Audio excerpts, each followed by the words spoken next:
Hello everyone. Today we will start Python Pandas second data frames and other operations. I have divided this portion into different parts. So today we will start with the first part.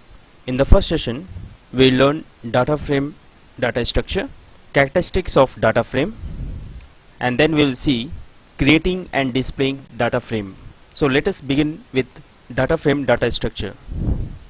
Data frame is a two-dimensional, size mutable, potentially heterogeneous tabular data structure. That means it is a two-dimensional array.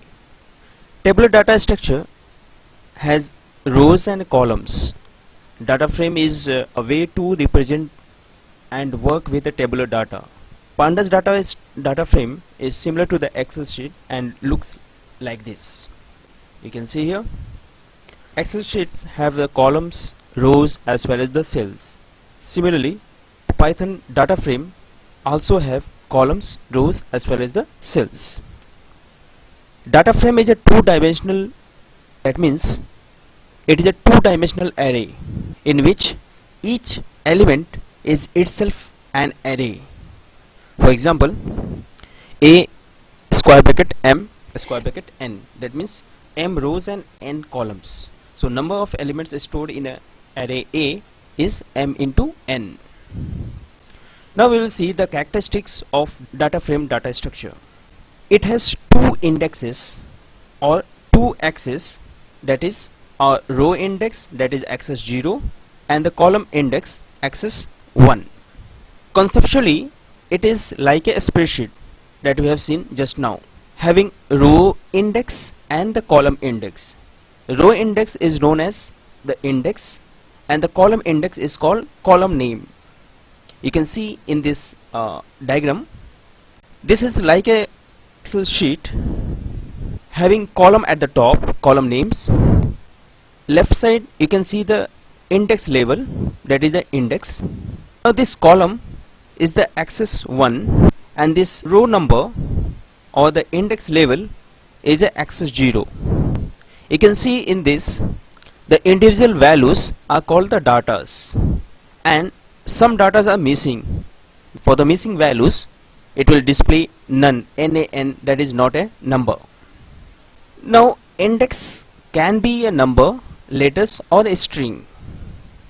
Its column can have the data of the different data types, that is a column can be of heterogeneous type.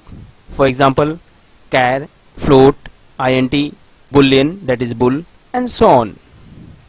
Now it is a value mutable, that is its value can be changed, as well as it is a size mutable, that is its size can also be changed.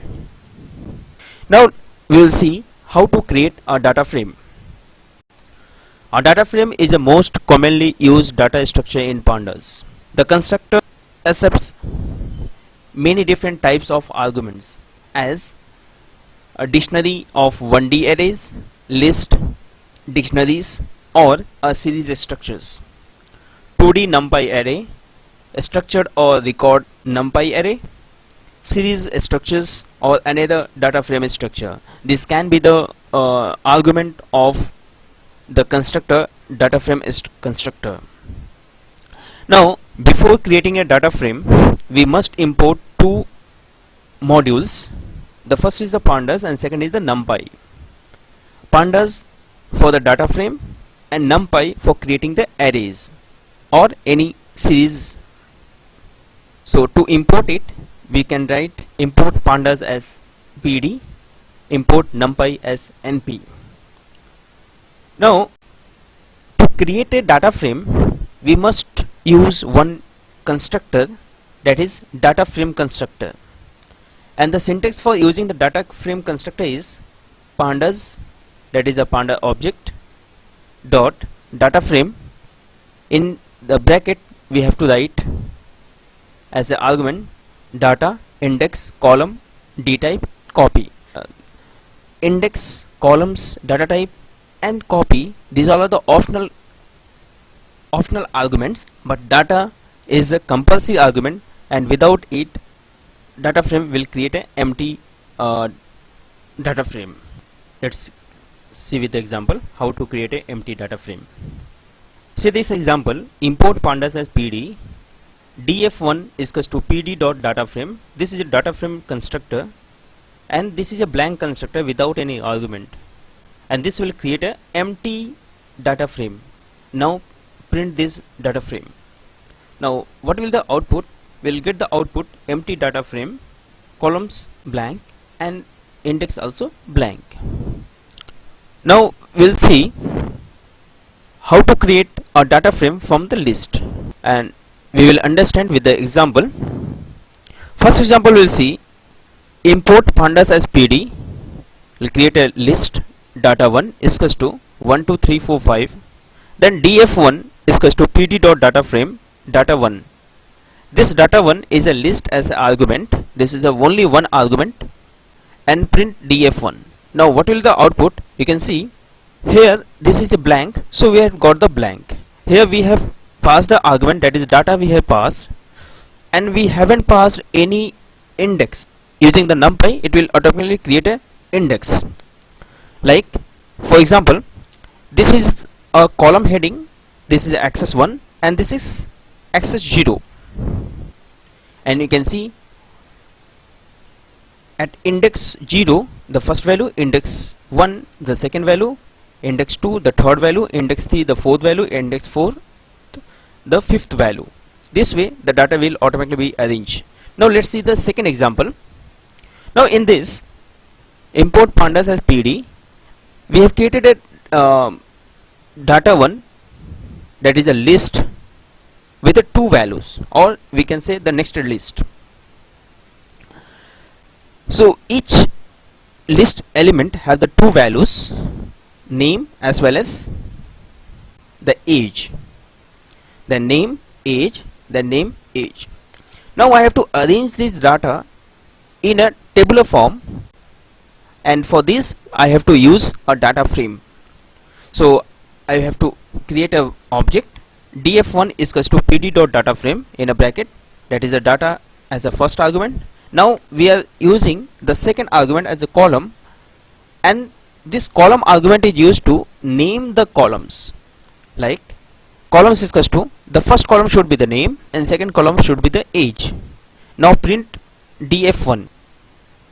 Now see the output.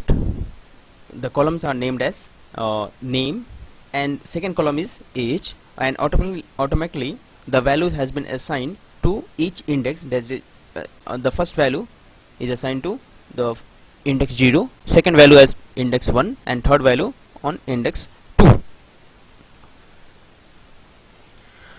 Now we'll see how to create a data frame from dictionary of list. When we create a data frame, a structure from the dictionary of the list, the keys become the column labels in the data frame structure, and the data in the list becomes the column values. So, one thing that should be kept in mind, that row level indexes are generated using np.range n, and if n is not provided, then the default index will be range n, where n is a array length. We have seen in the previous example, automatically the indexes are assigned, that is 0, starting from 0, that is the default one. We can also define the index by our own. So we'll see the example. Now let's see the example. In this example, our dictionary has been created with the name student, and dictionary with a list. So this is a dictionary of list. So in the dictionary, the first key is student, and the values are the 5 names of the student. The second key is sports, and the values are the 5 sports name, and the next key is points, and the 5 points are given. Now when we display this dictionary, we will get the output like this, as we are getting in the dictionary. Now if we want to arrange this dictionary in a tabular form, we will use data frame. Like dtf1 is equals to pd, that is the pandas object, as data frame. and here we will pass this dictionary as an argument. Let's see the output. Output we will get all the keys of the dictionary becomes the column name that we have seen here, that the keys become the column labels in the data frame structure, and the data in the list becomes the column values. So data in the list, that is these all the datas in the list becomes the values. You can see the column values. These are the indexes, and these indexes are generated using np.range, where n is not provided here, so automatically it will assign from 0. Now similarly the keys of the 2D dictionary have becomes the columns. Now I will explain the other different ways to create the data frame in the next video. So till now, whatever you have learned, revise it, make the notes and study. We will see the other method of creating the data frame in the next video. So stay home, stay safe. Thank you.